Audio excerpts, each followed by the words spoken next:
and KJ, obviously you guys were shorthanded tonight. I'm just wondering if the final game plan going into tonight was what?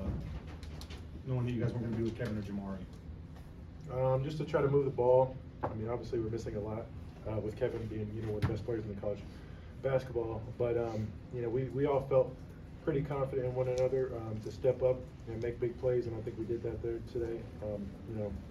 We're at Kansas for a reason. Everybody's talented enough to play at Kansas, and so, it's not a surprise that guys, stepped up. That's kind of what, we expected.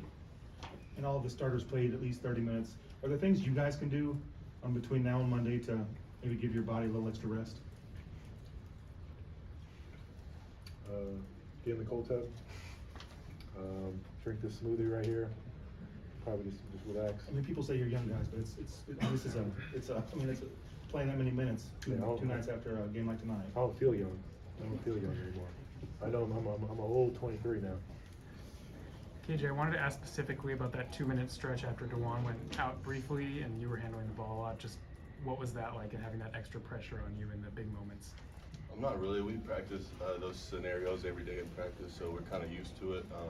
Just trying to get better at swinging the ball more when we don't have DeJuan Harris, primarily a ball handler on the team. So just trying to swing it and just get it moved as quick as possible.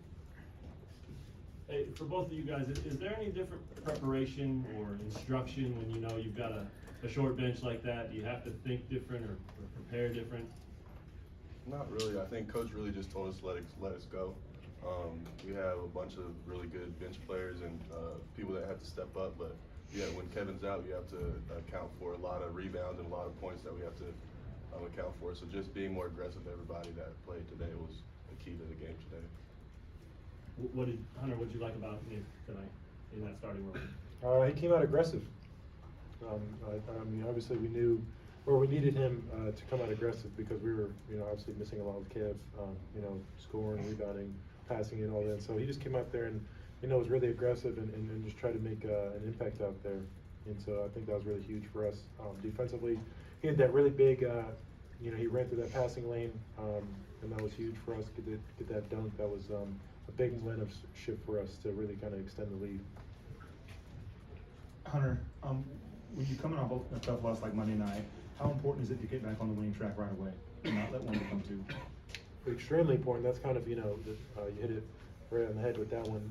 Trying to make sure one didn't become two, especially at home. I mean, playing in front of these great fans, the energy they give us, it should really not be many times that Kansas loses at home. Just with the atmosphere, with our coach, with the system that we run, it should be really hard for somebody to come in here and beat us, no matter who's playing out there. And so, just really glad for the guys to get that confidence. Hopefully that we wanted to give some of the other guys that weren't able to play for most of the season to get some good reps in there. So hopefully they can carry that on, and hopefully we can carry on this success and try to make 1-2 with the wins this time. Baylor is one of the best teams at drawing fouls in the conference. With the short bench you guys had, what was the approach like there to try to avoid getting into foul trouble? We really didn't focus on that too much. Just try to stay on our feet. We kind of just played freely, just because if you play timid, you really won't be playing too much good at the defense. But we just played free and really wasn't thinking too much about it. Anything else? Hunter, what was it like to face Yves Missi tonight? It looks like he's really come along for Baylor. What was the challenge he presented, and how'd you all feel like you handled him?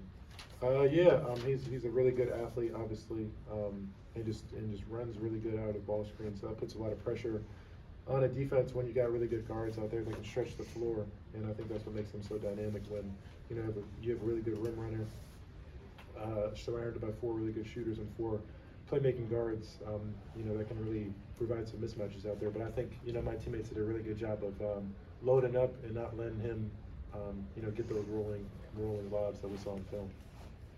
And KJ here in the back, just another Saturday and Monday swing, but also back to the road. What's going to be the secret to beating Tech and kind of flipping the switch there? Just focusing in, try to see the scouting report as quick as possible, and just tune in, text Tech as much as we can. We had a spurt like this, and gave one up to Kansas State. So just trying to really capitalize on this week and get that win against Texas Tech. Anything else? Thank you, fellas, very much. Thanks, guys. Worked hard.